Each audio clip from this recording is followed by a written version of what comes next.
السلام عليكم. waxaad nagala socotaa kanaalkeena YouTube ee Shukri Sunshine Linguistic Institute. waa maalin Sabti ah 12 bisha April 2025 kuna beegan 14 bisha Shawwal sanada 1446 ee Hijri.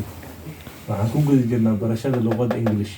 ha hilmaamin inaan ku jirno 90 days challenge oo ku doonayno inaan ugu baxno qaybta beginners iyo intermediate. kusoo dhawow casharkeena maanta. casharkeena maanta wuxuu ku saabsan yahay double O words. xarfaha labada oo qaba sida loo akhriyo. xarfaha labada oo qaba ayuu ku saabsan yahay. xarfahani aad meesha ugu jeedo kulli laba oo inay qabaan ay ka wada simihiin. sidoo kale waxaan qaadan doonaa jumlooyin la adeegsanayo xarfahani. bal aan qaadano xarfahani. one book, book, book. moon, tooth, tooth. foot, foot. soon, soon. look, look. spoon, spoon. tool, tool.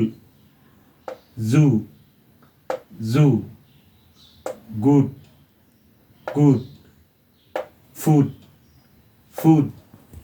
isku dayo inaan macnahooda ku raaciyo. book waa taqaanaa waa book wax lagu qorta. okay, ama wax laga akhristo. book waa garanaysaa. moon waa bish. moon waa bil. tonight was a full moon night. xalaytole waxay ahayd bish buuxda, bil buuxda, yacni cadadeeda buuxda. bisha marka cadadeeda buuxsanto si fiican loo arko ala dhahaa full moon.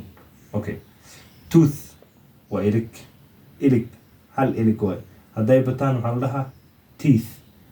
double O meeshana double E isu bedelayso. so tooth hadda la dhahaa maxaa waaye ilig waay. okay, foot cag waa ayaga hal cag waay. haddaad dhirta marka cago maxaad leedahay feet, double E ay noqoni. okay, waa u imaan doonaa meesha aan qaadan doonaa kii kale singular plural, singular plural aan qaadan doona oo kii kale maaragtay sida xarfaha ingiriiska ayagoo hal ah iyo ayagoo badan waa qaadan doonaa insha Allah inoo imaanaysaa. marka ka walwal. soon iyowa soon I will be rich. dhawaan waan taajiri doonaa. soon. okay, look, fairy way. look that boy, wiilkaas fairy. okay, spoon waa kijiko. yeah.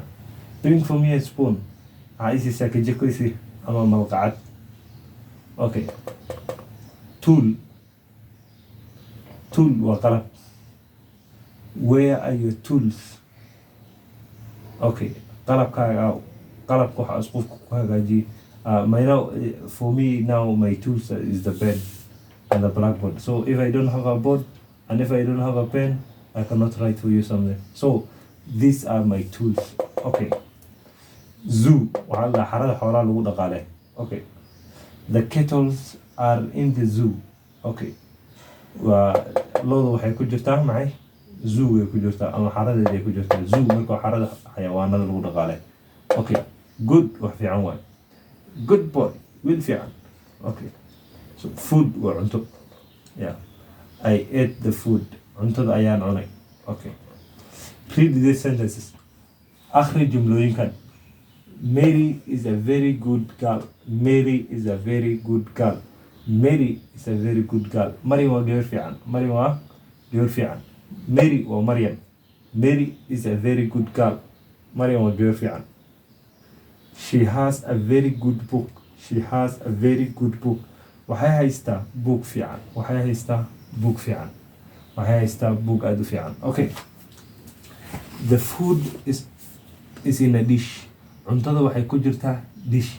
cuntada waxay ku jirtaa dish ama kululeyso. okay, the spoons are on the shelf. the spoons are on the shelves. so the spoons are on the shelves. kijikooyinka waxay ku jiraan shelf. waxay saarihiin shelf. shelf waxaa la meesha alaabaha la saarto oo jikooyinka dhexdiisa. okay, plants have fruits. plants have fruits. geedaha waxay leeyihiin xidido. fruit maxaa waaye xidida. fruits xidida. So plants have roots. geedaha waxay leeyihiin xidido. muuqaalkeena maanta intaan ayuu ku egyahay. haddaad kanaalka ku cusub tahay subscribe noo saar. haddii aad horey noola joogtay muuqaalka like si. haddii aad jiro walaal aad la jeclaan lahayd inuu barto asagana luqadda ingiriiska hoos ugu yar ama muuqaalkan ugu. wassalaamu calaykum.